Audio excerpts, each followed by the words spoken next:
संतप्त मानस शांत हों, जिनके गुणों के गान में ये वर्धमान महान जिन विचरे हमारे ध्यान में।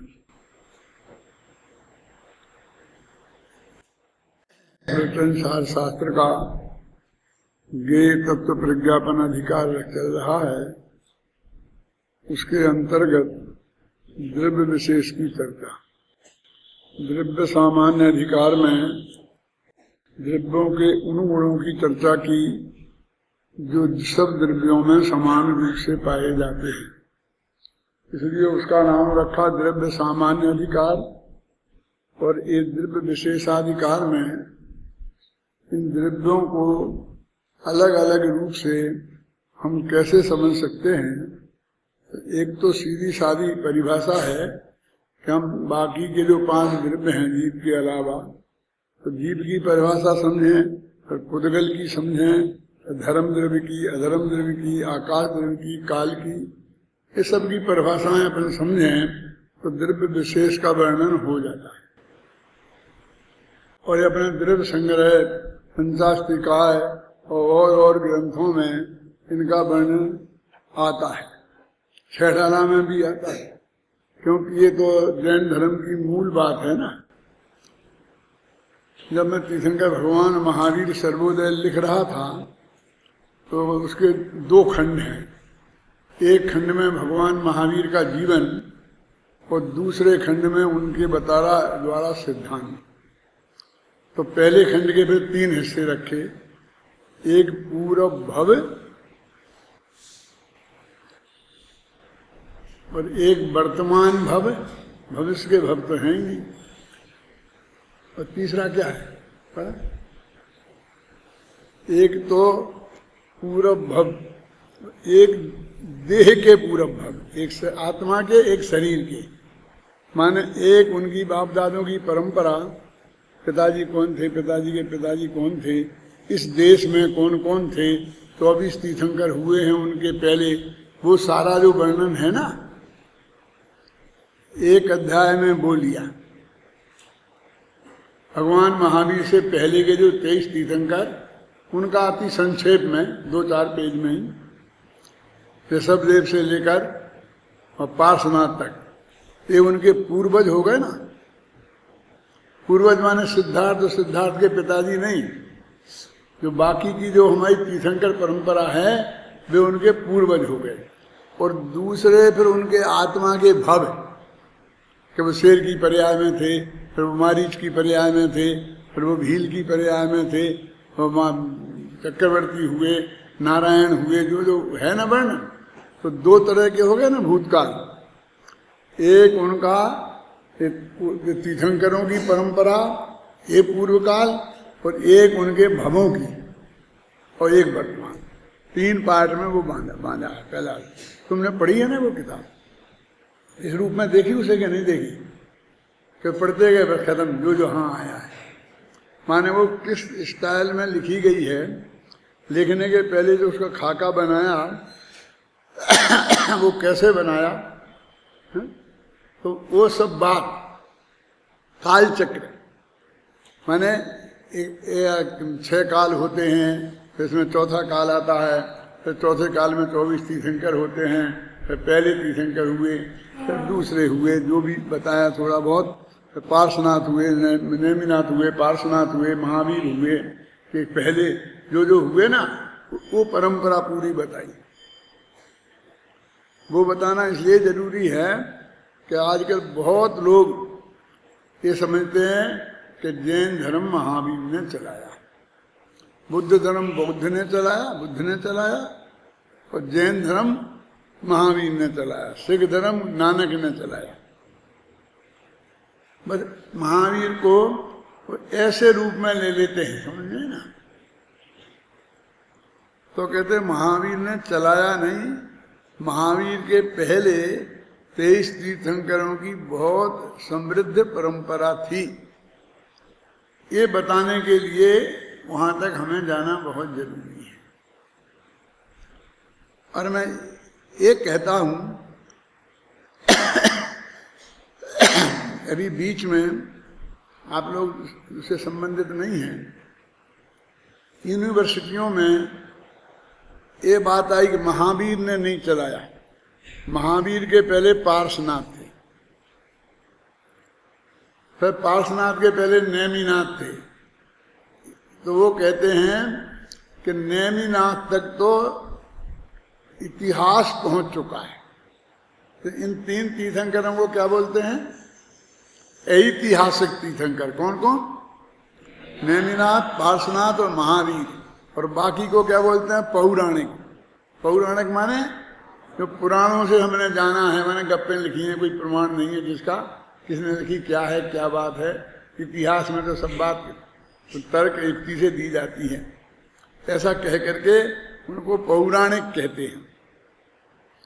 तो और फिर हम बीच में ऐसा चला था कि हम आदिनाथ भगवान का भी निर्माण महोत्सव मनाए। जैसे महावीर का बनाते हैं ना, दीपावली का जयंती मनाए। क्यों?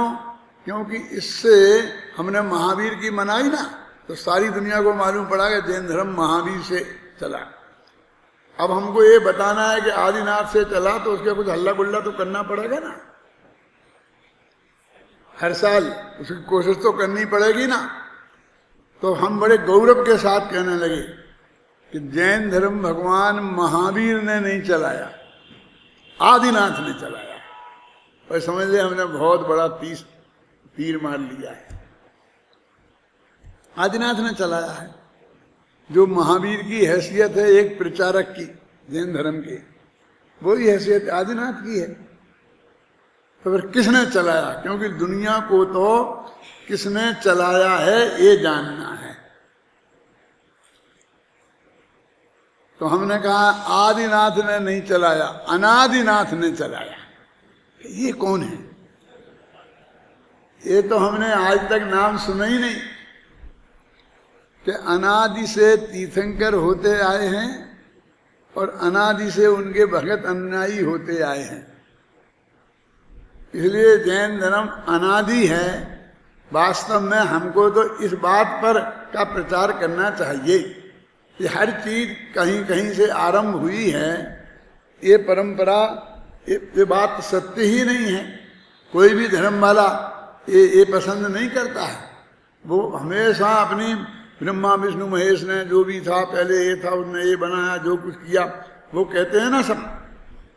लेकिन आज के इतिहास के युग में बस ईसा मसीह ने चलाया, कौन सा नाम है उनका, क्रिश्चियन धर्म के उनके वो है ना को गुरु, हाँ क्राइस्ट ने चलाया। मुसलमान धर्म मोहम्मद साहब ने चलाया, फलाना धर्म फलाने साहब ने चलाया। ऐसे ही हमारा धर्म महावीर ने है, आदिनाथ में हमें कोई नाम चाहिए। जैन धर्म में नाम है नहीं, अनादि का है। तो हमने उसमें अनादि परंपरा बताई। भगवान महावीर के निर्वाण वर्ष में का ये सारा हमारा चिंतन था कि इसके लिए हमने उनकी ये परंपरा भी बताई, आदिनाथ से लेके अनादिनाथ तक काल चक्र की। और यहाँ पर पूरब भव में भी वो आदिनाथ के समय से भी पहले कहीं भील थे, वहां से भगवान महावीर को पकड़ा और उनकी परंपरा बोला। अब फिर दूसरा खंड काय का था, सिद्धांत का। तो उसका कैसे बना है?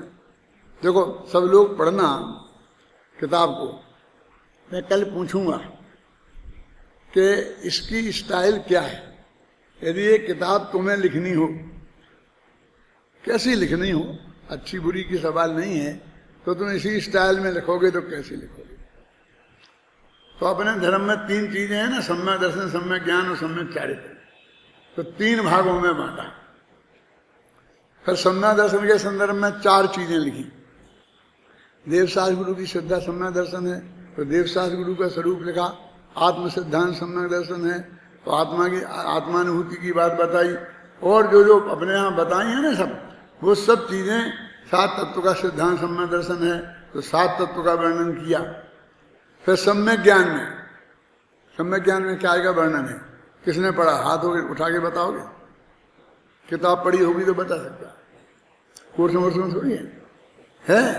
फिर ऐसा क्यों? ऐसा मरियल बना क्यों? फिर उसमें अनेकांत और स्यादवाद, प्रमाण और नए, ये 4 चीजें उसमें बताई। कब? सन 72-73 में लिखी किताब। फिर चारित्र का नंबर आया तो पंच महावीर, फिर 5 अणुव्रत, 5 महावीर वगैरह ये सारा वर्णन किया। तो अहिंसा पे तो बहुत लंबा लिखना था और इतनी जगह थी नहीं, तो सत्य को हम आधे पेज में निपटाएंगे, अचौरी को आधे पेज में निपटाएंगे और अहिंसा पर 50 पेज लिख देंगे तो ठीक तो नहीं लगेगा ना। इसलिए अहिंसा पे वहां संक्षेप में लिखा, फिर एक परिशिष्ट लिखा अलग से, उसमें अहिंसा के स्वरूप पर विशेष प्रकाश डाला। और ये अहिंसा की किताब जो आप पढ़ते हो वो इससे अलग है।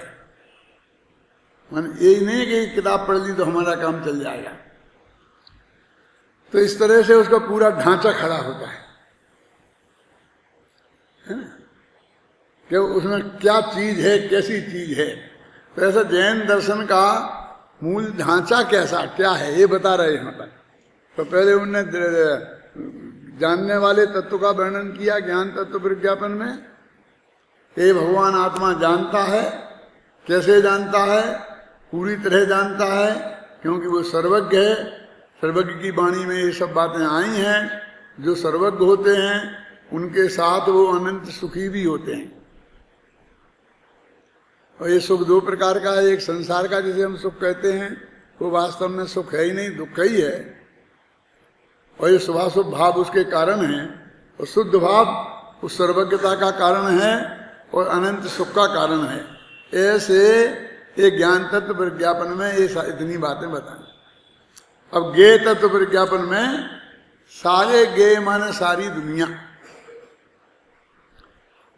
में कॉमन बातें क्या है,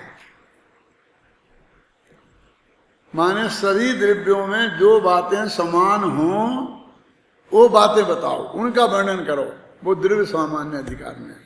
उत्पाद व्यय द्रव्य सामान्य है, महासत्ता अभांतर सत्ता सामान्य है। ये सब चीजें उसमें बताएं। देखो 2 तरह से हर चीज का वर्णन किया जाता है। हम में और तुम में समानता क्या है और हम अलग बना क्या है। तो जब देश को एकता की जरूरत पड़ती है ना, तो वो समानता वाले तत्वों को खोजते हैं।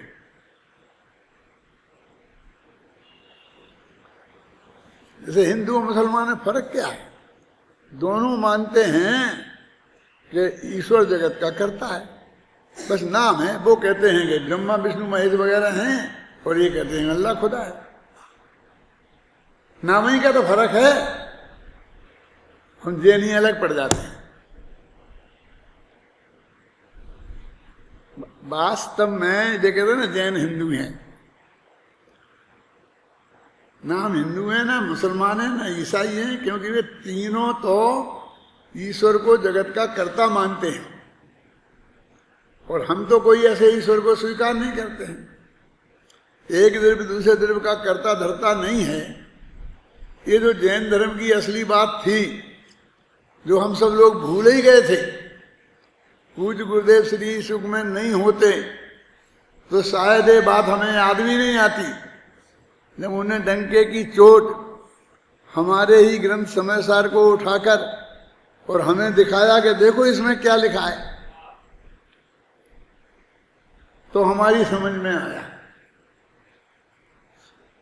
जब ये बात कहते हैं कि जैन धर्म हिंदू धर्म से अलग कहाँ है। एक ऐसा था, एक प्रोफेसर यहाँ यूनिवर्सिटी में आए थे, तो वे सब धर्मों का अध्ययन करते थे। तो सब धर्म के जो गुरु थे उनसे मिले। फिर जैन धर्म के संदर्भ में बात आई तो कोई हमारे पास ले आया उन्हें। इसी ऑफिस में यहाँ बैठकर उनने बहुत चर्चा की, लेकिन अंत में एक बहुत मार्मिक प्रश्न किया कि आप हमें ये बताइए कि यहाँ जैनी मुट्ठी भर हैं, हिंदू इतने ज्यादा हैं।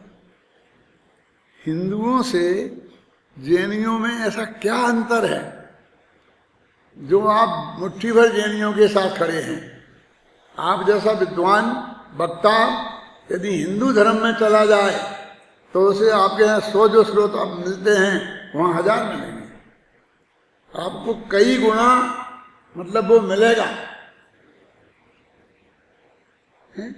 अब आप यानी साधारण पंडित कहलाते हैं, इन्हीं कपड़ों में आप महासंत कहलाएंगे। और पहनना हो तो और 10-5 पहन लेना। क्यों आप इस धर्म से क्यों चहटे हैं? इस उसका प्रश्न, अमेरिकन अंग्रेज का ये प्रश्न। हमें जैन धर्म की 2 बातें ऐसी बताइए कि जिनसे हम ये समझ सकें कि वो जैन धर्म अलग है और हिंदू धर्म अलग है और जैन धर्म श्रेष्ठ है हिंदू धर्म, इसलिए आप इससे चलते हैं। तो हमने उनसे 2 ही बातें कही कि वो ईश्वर को जगत का कर्ता मानते हैं। जैन धर्म नहीं मानता किसी ऐसे ईश्वर को। प्रत्येक आत्मा पूर्णतः स्वतंत्र है, कोई किसी के रंच मात्र अधीन नहीं है और कोई किसी का कर्ता धर्ता नहीं है। एक द्रव्य दूसरे द्रव्य का कर्ता धर्ता नहीं है। शांति जी, मैं एक बात कहता हूं आप सबसे कि इस देश में जब पूज्य गुरुदेव श्री पधारे आए, मतलब अभी तत्व ज्ञान का झंडा लेके, तब शायद ही एक भी व्यक्ति ऐसा नहीं था जो ये मानने को तैयार हो, जैनी, दिगंबर जैनी। अब मैं एक भी व्यक्ति कहकर खोलना नहीं चाहता हूं कि साधु संत भी उसमें आ गए कि नहीं आ गए। क्या कहते हैं, उपकार तो करना ही चाहिए। परस्परो गुरु जीवानम, एक जीव दूसरे जीव का उपकार करता है, ये करता है, ये करता है, इस पक्की बात है। अब उनने डंके की चोट लगातार 45 वर्ष तक ये चर्चा की और गांव-गांव तक पहुंचाई। उनके माध्यम से गई, उनके शिष्यों के माध्यम से गई, जैसे भी गई।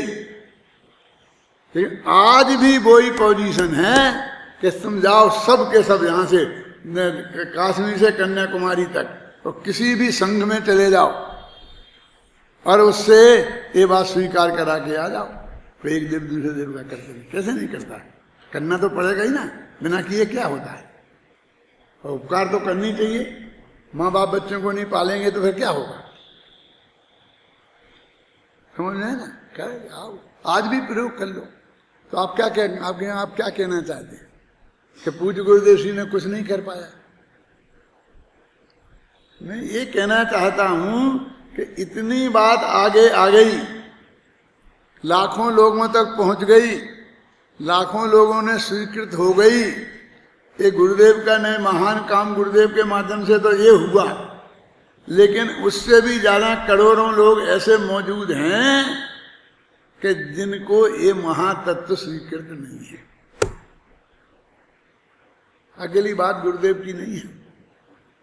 कुंद कुंद जैसे आचार्य, आप लोग तो यहाँ पढ़ते हैं ना, इतनी कितनी किताबें पढ़ते हैं, तो उनमें कहीं देखा कि इसके विरुद्ध कहीं कथन मिलता है? और ये कथन है तो व्यवहार नहीं कि ऐसी सामान्य कथन है। ऐसी बातें करते क्या करें? तो माँ बच्चे को दूध नहीं पिलाए, क्या आप क्या चाहते क्या है? क्या बात कर रहे हैं? हम क्या चाहते हैं? हम तो ये कह रहे हैं कि तत्व का निर्णय करो। हम किसी को बचाएं नहीं। अरे हम ये नहीं कहते कि तुम बचाओगे नहीं बचाओ, हम तो ये कहते हैं कि तुम ये निर्णय करो कि तुम बचा सकते हो कि नहीं बचा सकते हो। और पूज्य गुरुदेव श्री कहते हैं कि आगम से आधार से ये सिद्ध होता है कि हम कोई किसी को मार बचा नहीं सकता।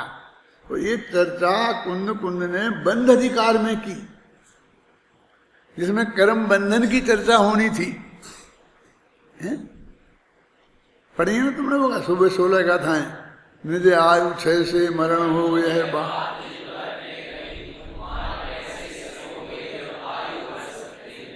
निज आयु से जीवित रहे यह बात, दिन भर में कहीं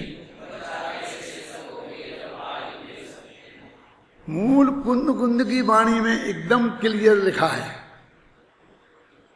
गुरुदेव श्री ने तो हमें निकाल के बताया है कि देखो तुम्हारे ग्रंथों में क्या लिखा, और हम अपना धर्म छोड़ के तुम्हारे धर्म में क्यों आए। तुम पे रीझ के नहीं आए, तुम में ऐसा कुछ नहीं है रीझने लायक, लेकिन ये जो तत्व ज्ञान कुंद कुंद का है, हम इस पर रीझ के आए हैं। कैला जी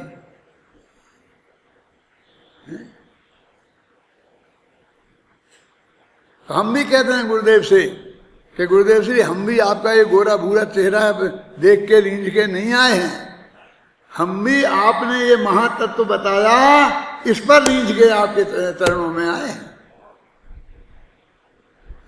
क्या ये जो अद्भुत क्रांति हुई, इसकी तरफ किसी का ध्यान नहीं। कैसे गजब की स्थिति है इस जगत की।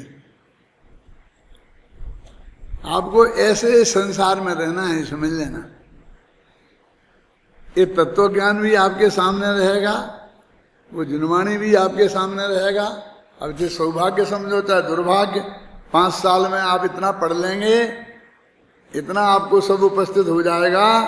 शांति जी जैसे लोग डंडा मार मार के आपको याद करा देंगे, हन्ना जी आपके कंठ में बसा देंगे। क्यों? कि फिर तुम उसका उल्लंघन नहीं कर सकते। और जहां जाओगे, जहां आपको इस महा सत्य से सामना करना पड़ेगा कि एक आदमी भी नीचे से लेके ऊपर तक इस बात को मानने को तैयार नहीं। क्या करें समाज, और हमें उसी समाज के बीच में रहना। कह रहा हम तो नहीं रहेंगे। कि तुम नहीं रहोगे ये सब तुम्हारे हाथ में नहीं है। क्या समझ में आई ना? तुम्हारे हाथ में नहीं है कि तुम कहाँ रहोगे कहाँ नहीं रहोगे।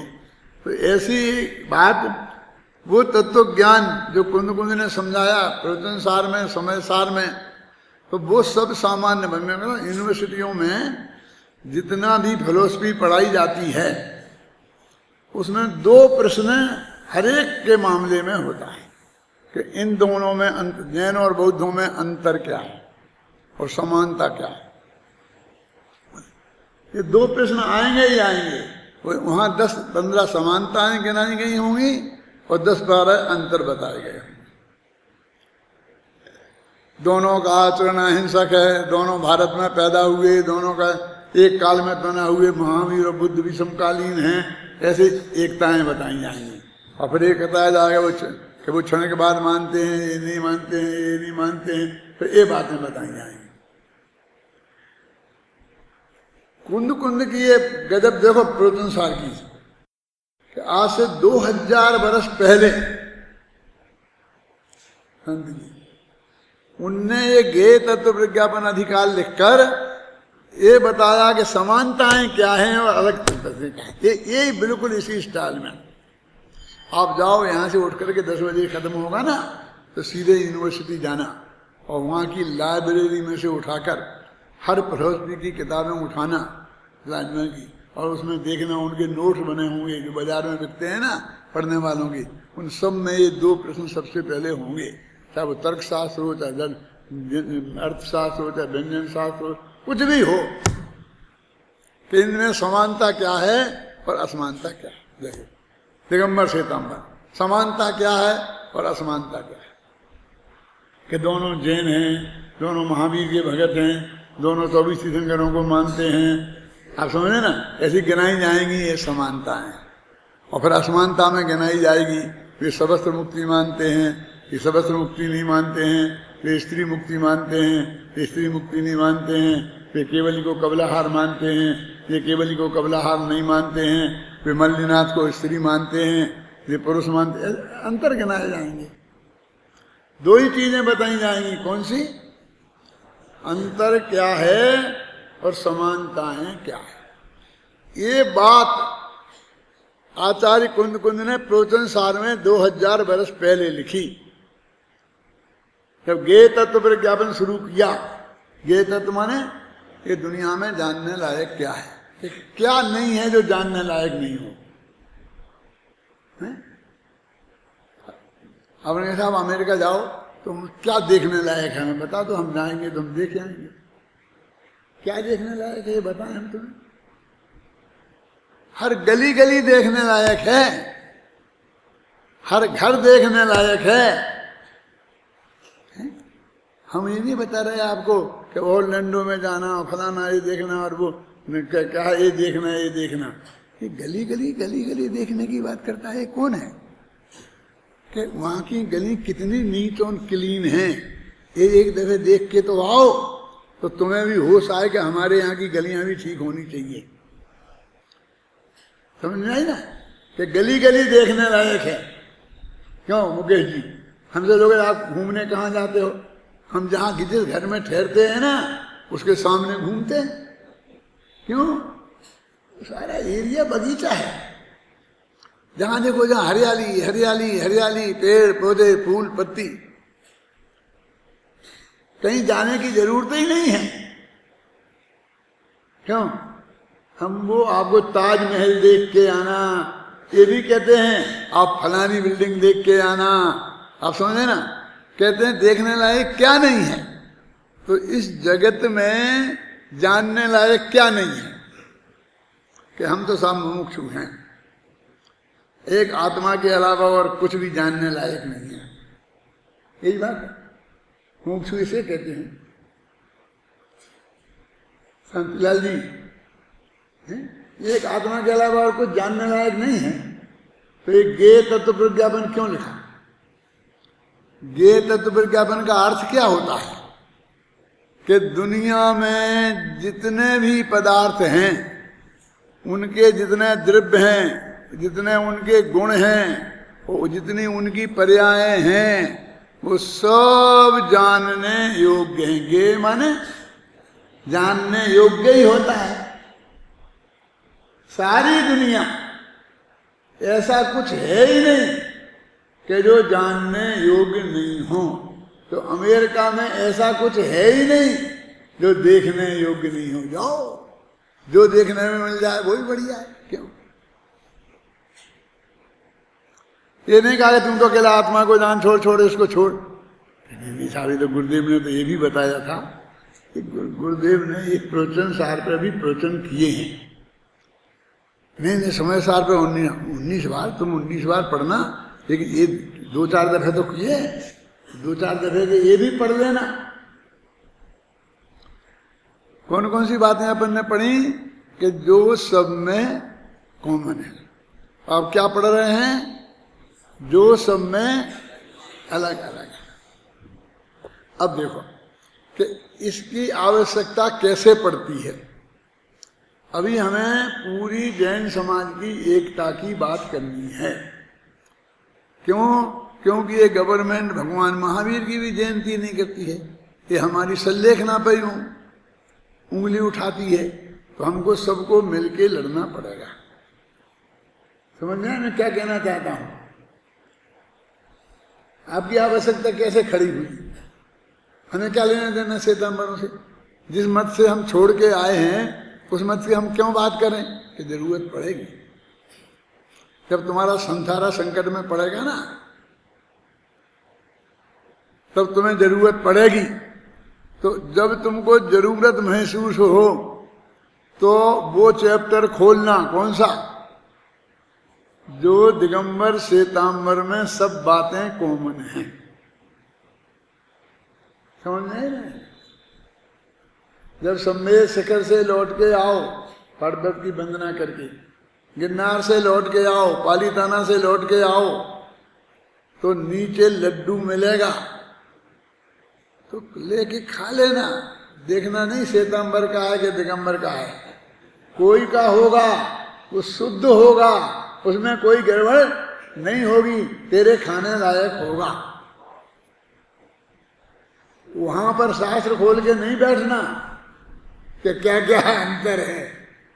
क्यों? संथारा का समर्थन करना हो कि इसमें गवर्नमेंट हस्तक्षेप नहीं करती हो, तो वे सारे एकता के सूत्र खोजना। वो कहाँ मिलेंगे? सामान्य द्रव्य अधिकार में। अब दोनों में क्या फर्क है पूज्य गुरुदेव श्री उसे छोड़ के क्यों आए? इसमें ऐसे क्या लाल रखे थे? वो लोग तो संपन्न भी हैं, सब तरह से हैं, अपनी जाति के हैं, अपने धर्म के हैं, खांकड़ा खाते हैं, हम भी खांकड़ा खाते हैं। इन हिंदी वाले में तो तुम्हें क्या मिलेगा? क्यों?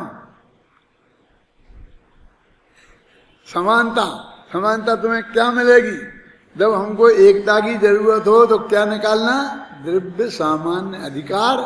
और जब अंतर जानना हो कि नहीं साहब बहुत फर्क है,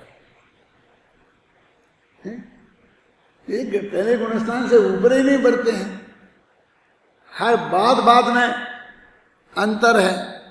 पूज्य गुरुदेव के मुख से सुनो, उनके प्रवचनों में भी आप कहीं कहीं देखोगे। टोडरमल जी को देखना हो तो 5वां अध्याय उठा के देख लो। कल कोई कह रहा था, पढ़ा रहा था तो कि 6वां अध्याय मैं एक एक पंक्ति पंक्ति से सुनूंगा, उसमें गड़बड़ नहीं होने दूंगा, क्योंकि वो तो गीत में धातु का वर्णन है। ये तो हमें सब जानना ही चाहिए ना, और किसी से झगड़े का भी नहीं है। भूत प्रेत व्यंतराधिक देवपति पद्मावती।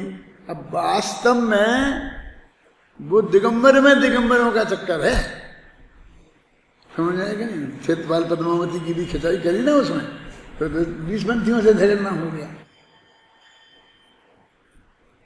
श्वेतांबरों को तो उन्होंने रखा ही नहीं, 6वें में 5वें में निपटा दिया। वही समझ में? तो अंतर जानना हो, तत्व ज्ञान जानना हो, भगवान आत्मा में जाना हो, तो हम में और तुम में क्या अंतर है? बोलो। कि ये अंतर है कि हम अपने आत्मा का ध्यान करेंगे तो शुद्ध भाव होगा, कर्म कटेंगे। तो तुम्हारे आत्मा का ध्यान करेंगे तो शुद्ध या अशुद्ध भाव होगा, वो कर्म बनेंगे। बोलो कितना अंतर है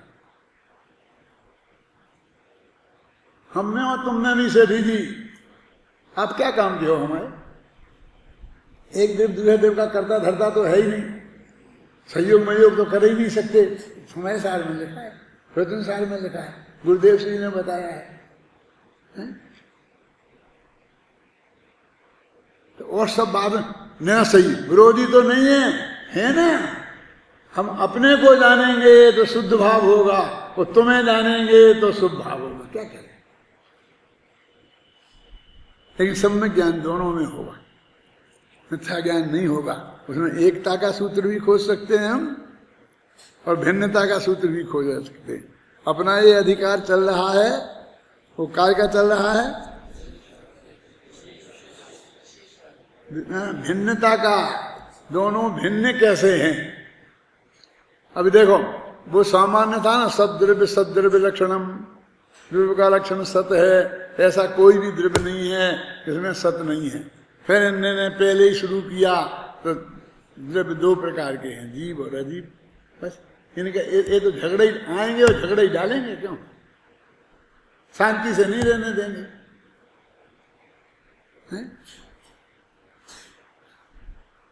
फिर क्या है? जीव और अजीव। भाई इतना ही है कि नहीं, और भी है, आकाश और अनाकाश, लोकाकाश और लोकाकाश। क्या? और हाँ, और मूर्तिक और अमूर्तिक, और काल और अकाल। अंतर है, माने इनमें अलग अलग करेंगे, अलग अलग करेंगे। एक तरफ रखेंगे 5 को, एक तरफ रखेंगे 1 को, ऐसा एक एक को अलग अलग खड़ा करेंगे। जो दूसरी जगह नहीं है, प्रवचन सार में मिलेगा। प्रवचन सार के द्रव्य विशेष अधिकार में मिलेगा। अभी अपन कहाँ तक आ गए? क्या क्या किया? बोल क्या नाम? मनमथ। क्या नाम? मनमथ ही नाम है, कुछ और क्या है? मंथन। अच्छा, बोलो। हाँ,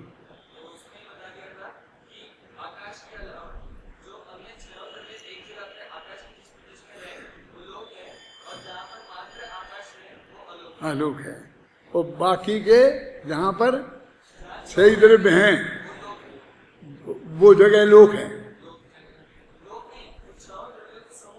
हाँ, वो समूह के समूह को लोक कहते हैं। ये बात हुई थी ना। उसके पहले क्या हुई थी कि जीव और जीव का भेद किया था। अब जो अपने 1 और 3 हो गए हैं। देखो पढ़ते हैं अपन। पेज नंबर निकालो आपका 273 शास्त्र में। विगत गाथाओं में द्रव्यों के जीव अजीव, लोक अलोक, क्रियावान और भाववान के रूप में प्रस्तुत किया गया है। तो देखो, जीव अजीब में जीव को अलग खड़ा किया, बाकी में 5 को अजीब में। लोक अलोक में आलोक को अलग खड़ा किया, बाकी 6 को लोक में। क्रियावान भाववान में 2 को एक तरफ खड़ा किया, 4 को एक तरफ खड़ा किया। जिसमें क्षेत्र से क्षेत्रांतर की क्रिया होती है, ऐसे जीव और पुद्गल, और बाकी के काल से कालांतर रूप क्रिया होती है, परिणमन होता है, ऐसे 6 द्रव्य। ये 3 तरह से चर्चा हो गई। अब मूर्त और अमूर्त की चर्चा करते हैं। उसका वर्गीकरण मूर्त और अमूर्त में करते हैं। देखो लिखा ना इसमें, आगामी 2 गाथाओं में गुणों की विशेषता से द्रव्यों की में विशेषता होती है, यह बताते हुए 6 द्रव्यों को मूर्त और अमूर्त के रूप में प्रस्तुत करते हैं। मूर्त और अमूर्त के रूप में माने दो भागों में बांटेंगे जी। पहली जगह हमें 2 भाग में भेद विज्ञान करना है, और एक भाग में रखेंगे एक को, और एक भाग को सारी दुनिया में। इनका बंटवारा का विचित्र तरीका है। हम तो कहते हैं कि दोनों 2 में बांटना, 2 भाइयों में, तो बराबर बराबर बांट दो। क्यों? हमारे दिमाग में तो यही आता है ना, 2 विद्यार्थियों को कोई चीज देनी है तो आधी आधी दे दो, सबको बराबर मिल जाए। लेकिन यहाँ तो ये बात ही नहीं करते बराबरी की। ये तो कहते एक तरफ एक और एक तरफ सारी दुनिया। ऐसा नहीं होता है। तुम कबड्डी खेलते हो कि नहीं? कि सब अमेरिकन खेल खेलने लग गए। कबड्डी में क्या होता है? 2 पार्टियां होती हैं ना, तो एक तरफ कितने होते हैं, दूसरी तरफ कितने होते हैं? 7-7। फिर सोच लो,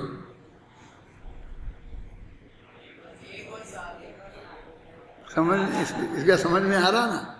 अरे भाई, जब वो एक कबड्डी देने जाता है दूसरे के पाले में, तब बाकी 6 तो साइलेंट रहते हैं। वे क्या करते हैं? समझ में आई ना? उसको उन 6-7 से उसको ही लड़ना है, अकेले को। 7 उसे पकड़ेंगे और उसे उनसे छूट के आना है। ये जो अपने 6 हैं, ये कुछ सहयोग नहीं कर सकते। तो 1 और 7 की लड़ाई है ना क्रिकेट में। क्रिकेट में दोनों तरफ, फिर 11-11 आ गए। कहाँ है? 1 और 11। एक आदमी जब खेलता है तो उसे आउट करने के लिए 11 आदमी बहुत मेहनत करते हैं। बचा कोई नहीं सकता। उसकी पार्टी के लोग भी वहीं रहते हैं, लेकिन वे उसको कुछ हेल्प नहीं कर सकते। जगत में भी जो खेल होता है वो भी 1 और 11 का होता है, 1 और 7 का होता है। ऐसे 11-11 का नहीं होता। ऊपर से तुम्हें 11-11 का दिखता है। ऐसे ही तुम्हें हमें यहां भी बांट रहे हैं। एक जगह एक, माने हम भेद विज्ञान करना सीख जाएं कि एक तरफ अपना भगवान आत्मा और एक तरफ सारी दुनिया, एक तरफ राम और एक तरफ। अब मूर्त और अमूर्त की दृष्टि से ना, अब वो तुम्हारा भगवान आत्मा अमूर्त है और बाकी के 6 द्रव्य मूर्तिक हैं। वो पुद्गल के साथ खड़े हो गए। आकाश भी नहीं, आकाश तो मूर्तिक नहीं, आत्मा के साथ जो आकाश आदि का मूर्ति है, और पुद्गल अकेला एक खड़ा है, और आत्मा उनकी भीड़ में चला गया। आकाश धर्म धर्म आकाश का। देखो, पढ़ो गाथाएं पढ़ो।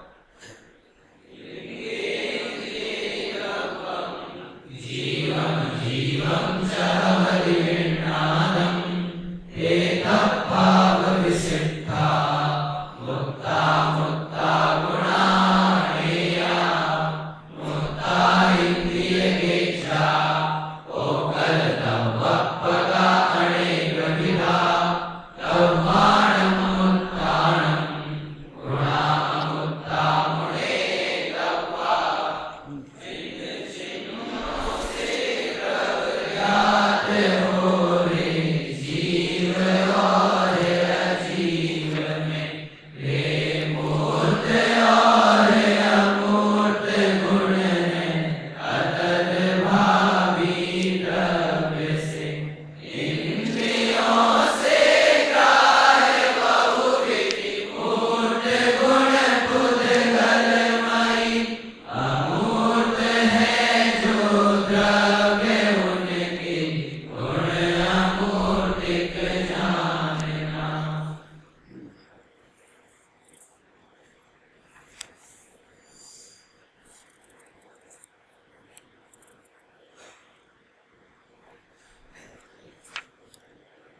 अपन ने अभी जो इसके बारे में पढ़ा ना कि मूर्ति अकेला एकमात्र पुद्गल, मूर्ति की परिभाषा क्या है? रूप रस गंध स्पर्श जिसमें पाए जाएं उन्हें मूर्ति कहते हैं, और जो मूर्ति रूप रस गंध स्पर्श जिसमें नहीं पाए जाएं वे अमूर्ति। और एक उसकी परिभाषा है मुत्तो इंद्रिय गेझा, है ना।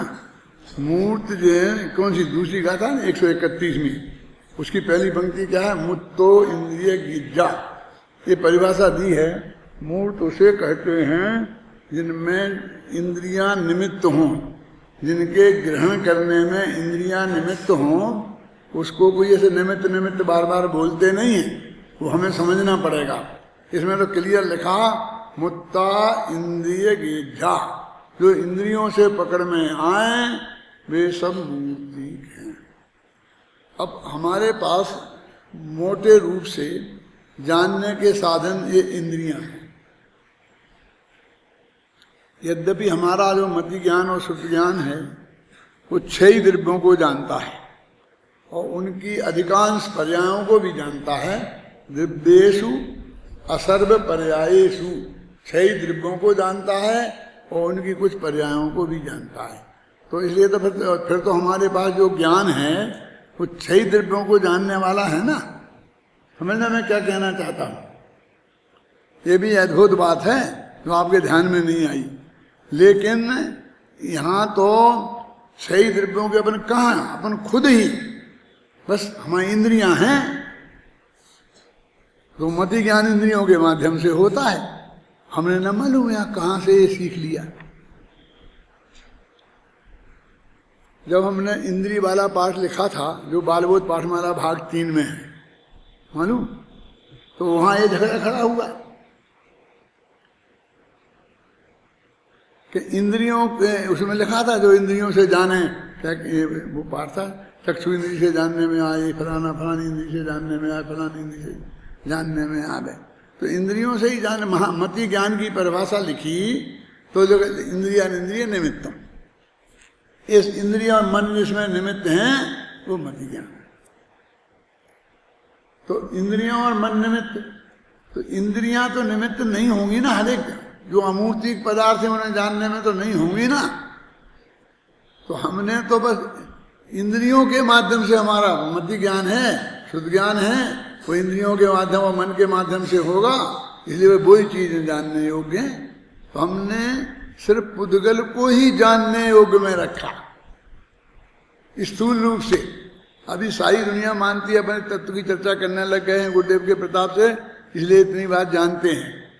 हमारे तो आंख कान है, तो आंख से देखेंगे, तो आंख से क्या दिखेगा? रूप रंग ही दिखेगा ना। कि चलो आप देख लो, अच्छी सा हमारे भोजनालय का निरीक्षण कर लो, तो सब ऐसा दिखाया और लेके आ गए। तुम साहब कैसा लगा? कैसा लगा? क्या जवाब देगा? मीठा लगा कि नमकीन लगा? क्योंकि तुमने खिलाया तो है ही नहीं वो तो रसना इंद्री का विषय था, और तुमने तो आंख से दिखाया। तो अच्छा लगा, रंगीन था, बढ़िया सा व्यवस्थित था क्यों? यदि आंख से ही दिखाओगे कोई मिठाई तो वो तो आंख से तो उसका रंग ही दिखेगा ना। वो मीठी है कि कड़वी है ये थोड़ी दिखाई देगा हमें। तो हमने ऐसा समझ लिया कि तो इसका मतलब ये है कि हमारे ज्ञान का ये सिर्फ पुद्गल बन के रह गया, तो आत्मा ही गायब हो गया। आप कहते पर को जानता ही नहीं है, हमारी समस्या तो है अकेले पर के ही जानने में ये उलझ गया। क्यों? और आचार्य देव को ये कहना पड़ा, आबाल गोपाल सबके ही अनुभव में भगवान आत्मा निरंतर आ रहा है, आत्मा भी जानने में आ रहा है। तो इंद्रियों के द्वारा जो ग्रहण किया जाए उसको मूर्त कहते हैं।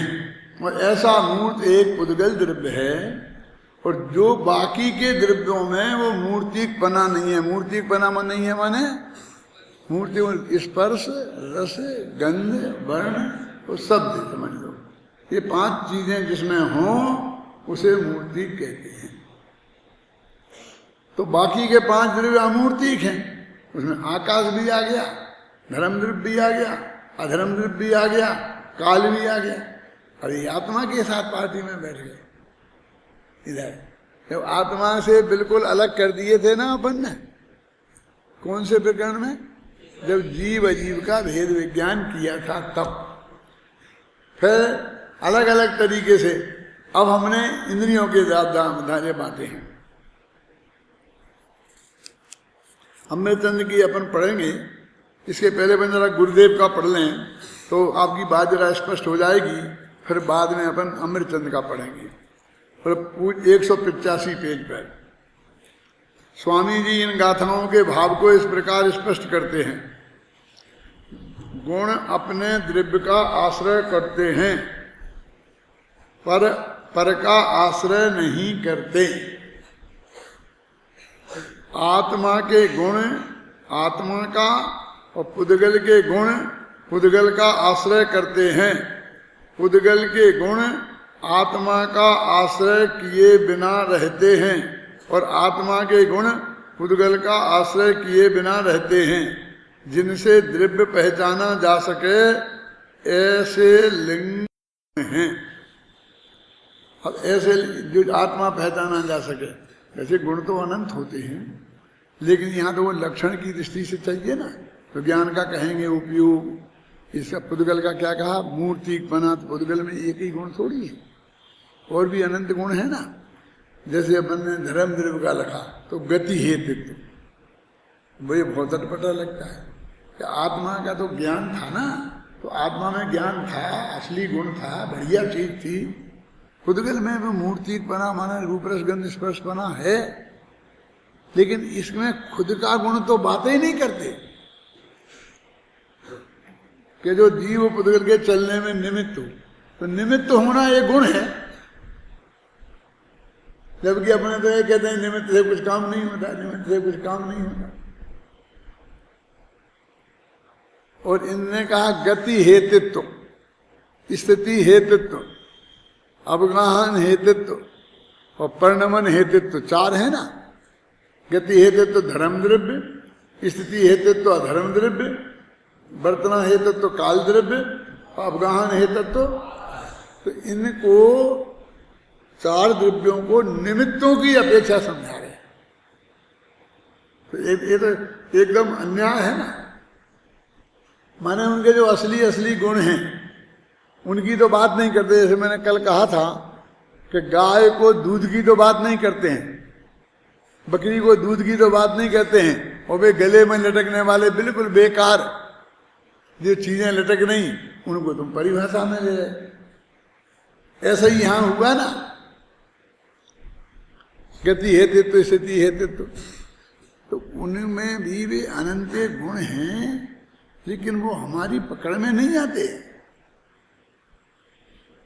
अब उनके स्वयं अस्तित्व तो है ही ना, उनका वस्तुत्व है। सामान्य गुण तो सभी द्रव्यों में होते हैं ना, तो अस्तित्व वस्तुत्व प्रमेयत्व ये तो सब होंगे ही ना, लेकिन हमें क्या दिखते हैं। और ये समझाना जीवों को है, इसलिए जीव ने एक तरह से अपनी तरफ से वो लक्षण बना दिए।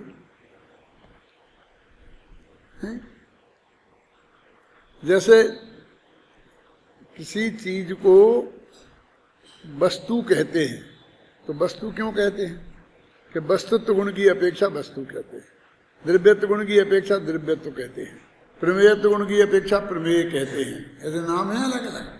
तो वस्तुत्व गुण की अपेक्षा वस्तु कहते हैं, माने का क्या मतलब, वस्तुत्व गुण का क्या काम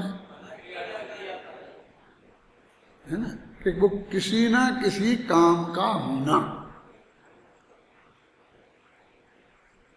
तो कहते हैं कि इस लोक में जो वस्तु किसी के भी काम की नहीं होती है उसे वस्तु नहीं माना जा सकता, उसे वस्तुत्व गुण नहीं है। क्योंकि वस्तुत्व गुण तो अर्थक्रिया कारित्व है ना, अर्थक्रिया कारित्व माने किसी न किसी काम की होना।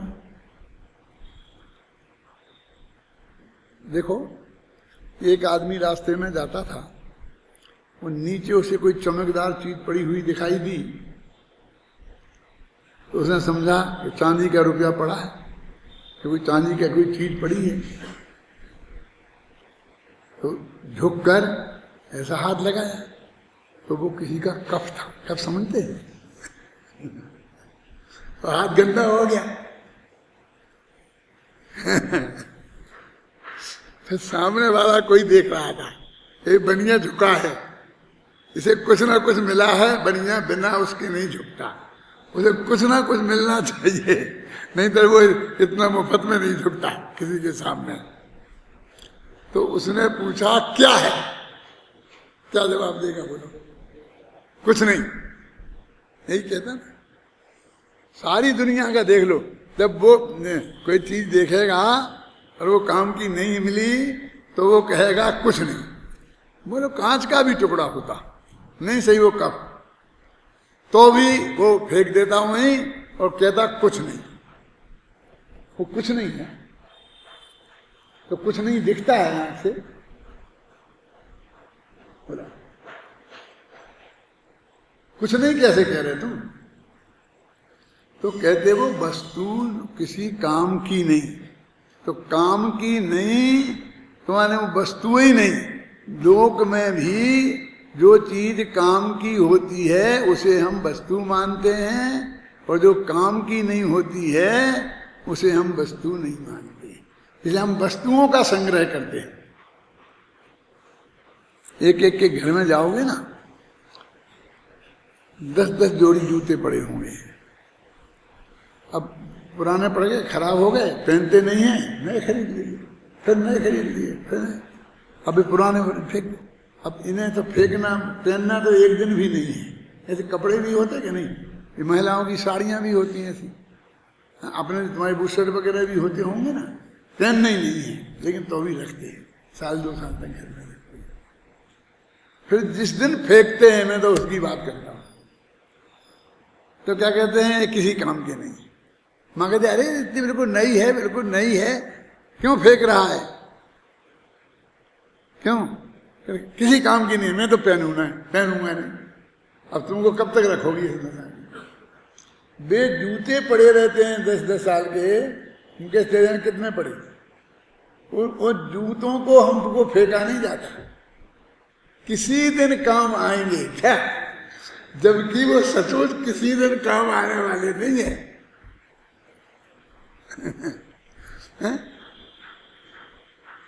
तू तो ये पहन रहा है, ये फेंकेगा और दूसरे नए लाएगा, अब ये पुराने उठा के कभी पहनने वाला नहीं है।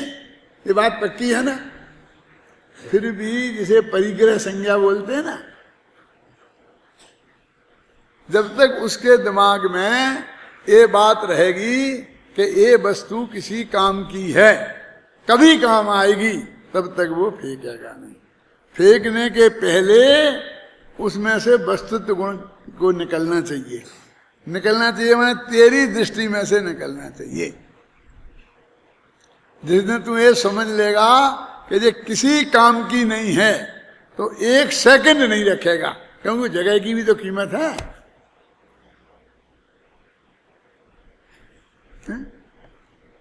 तो वो वस्तुत्व गुण तो जब एक द्रव्य दूसरे द्रव्य के काम का ही नहीं है ना, तो अब काम का ही नहीं है तो हम उसे वस्तु ही नहीं मानते। तो कहते भैया वो तेरे काम से मतलब थोड़ी है, तुम अपने हिसाब से, तेरे लिए वो कोई वस्तु नहीं होगी, वो तो स्वयं के लिए तो कोई वस्तु ही है ना। माने ये जो तेरा तरीका हो गया अपनी तरफ से ही गिनना सबको,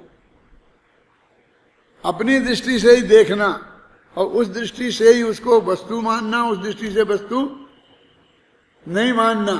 ख्याल में है ना? ये जो ये सामान्य गुण जो हैं, कोई अस्थि वस्तु, ये सब में हैं ही, लेकिन उनको किसी की इज्जत नहीं मिली। और किसको मिली? गति हेतु। क्या मतलब इससे?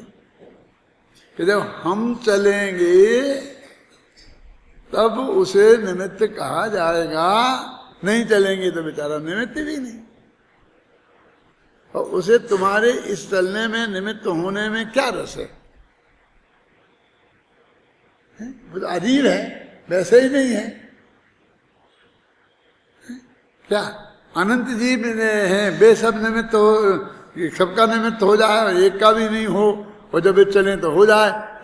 चलना चाहिए तो हमारा भी तो काम चले ना, धंधा चलना चाहिए ना, 12 मासी बंद ही हो जाएगा। नहीं, चलना तो चाहिए, चलना तो चाहिए। वो कहते चलेंगे नहीं तो चहल के ठहरेंगे कैसे? तो धर्मदेव कहता मेरी दुकान भी बंद हो जाएगी। देखो, ठहरने में और रहने में क्या अंतर है बताओ, समझ में? बोलो क्या है, बोलो, खड़े हो जल्दी। हाँ, ठहरने और रहने में क्या अंतर है? हाँ,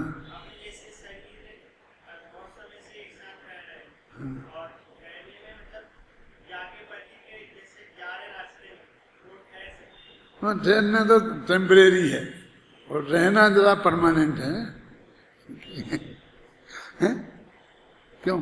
रहना किसे बोलते हैं और ठहरना किसे बोलते हैं? है ना, अपन धर्मशाला में ठहरते हैं और घर के मकान में रहते हैं। अंतर समझ में आया कि नहीं आया? आकाश में तो ऐसे परमानेंट रहना है, अनादिकाल से अनंत काल तक आकाश के बाहर तो जा नहीं सकता जी, है ना। और धर्म द्रव्य तो जब ये चलेगा तो निमित्त होगा, अधर्म द्रव्य तो चल करके ठहरेगा तब निमित्त होगा। समझ में आई ना? तो ये टेम्परेरी काम है, ये परमानेंट काम है ना। तो ठहरना, रहना, ये जो 4 परिभाषाएं 4 द्रव्यों की दी हैं, वे बिल्कुल पराधी हमने अपने हिसाब से समझने समझाने के लिए बना ली है। कोई उनको उनसे पूछो कि तुम्हारी परिभाषा में तुम्हारा कौन सा गुण रखें, बोलो। आत्मा से पूछो तो आत्मा का ज्ञान सबसे बढ़िया है, ज्ञान ही को रख लो, हमें कोई ऐतराज नहीं है। खुदगल से पूछो तो एक की जगह 4 रख लिए, कौन कौन से? रूप, रस, गंध, स्पर्श रख लिए ना। अब इनका क्या? ये गति हेतु तो कोई गुण है, स्थिति हेतु तो कोई गुण है, उनका अनुजीवी गुण है, उनमें है कुछ, इसमें उनमें आगे भाई गति हेतु तो देखना है हमें, क्या दिखाएंगे, क्या दिखाएगा, आप समझ आए ना। तो ये हमने परिभाषा से उसके महिमा से कोई लेना देना नहीं है, हमारी वो पहचान का चिन्ह होना चाहिए, वो पहचानने में आना चाहिए, तो पहचानने में आ जाता है, इसलिए हमने लिया। तो एक प्रश्न सार में विविध प्रकार से उस ज्ञेय तत्व को समझाएंगे। क्या समझाएंगे? भिन्नता। उसमें क्या समझाया था? अभिन्नता। जो चीजें सब में कॉमन हैं उन्हीं की चर्चा की थी। इसमें जो चीजें अलग अलग हैं उनकी चर्चा की। अब वो 6 चीजें हैं तो उनने इसको बांटा, तो एक तरफ रख दी, बाकी 5 एक तरफ, फिर दूसरी चीज इधर रख दी, बाकी 5 दूसरी तरफ, फिर तीसरी चीज यहाँ रख दी, फिर बाकी 5 दूसरी तरफ। समझ में आया ना? आप कबड्डी में भी ऐसा ही करते हो ना, कि एक लड़का यहाँ खेलने को कि तुझे कबड्डी देने जाएगा और बाकी सभी साथ एक साथ रहेंगे, फिर दूसरा लड़का जाएगा खेलने और बाकी साथ रहेंगे। ख्याल में है ना? ऐसा ही ये कबड्डी जैसा खेल, क्रिकेट जैसा खेल आचार्य खेल रहे हैं और हमें समझा रहे हैं द्रव्य विशेष की बात।